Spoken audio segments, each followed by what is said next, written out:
ये सखी दुल्हा के दीदी के चर्चा बड़ी बा।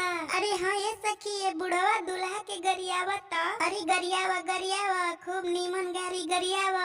हमारा मरवा में ओइले भक्का चोनर दूल्हा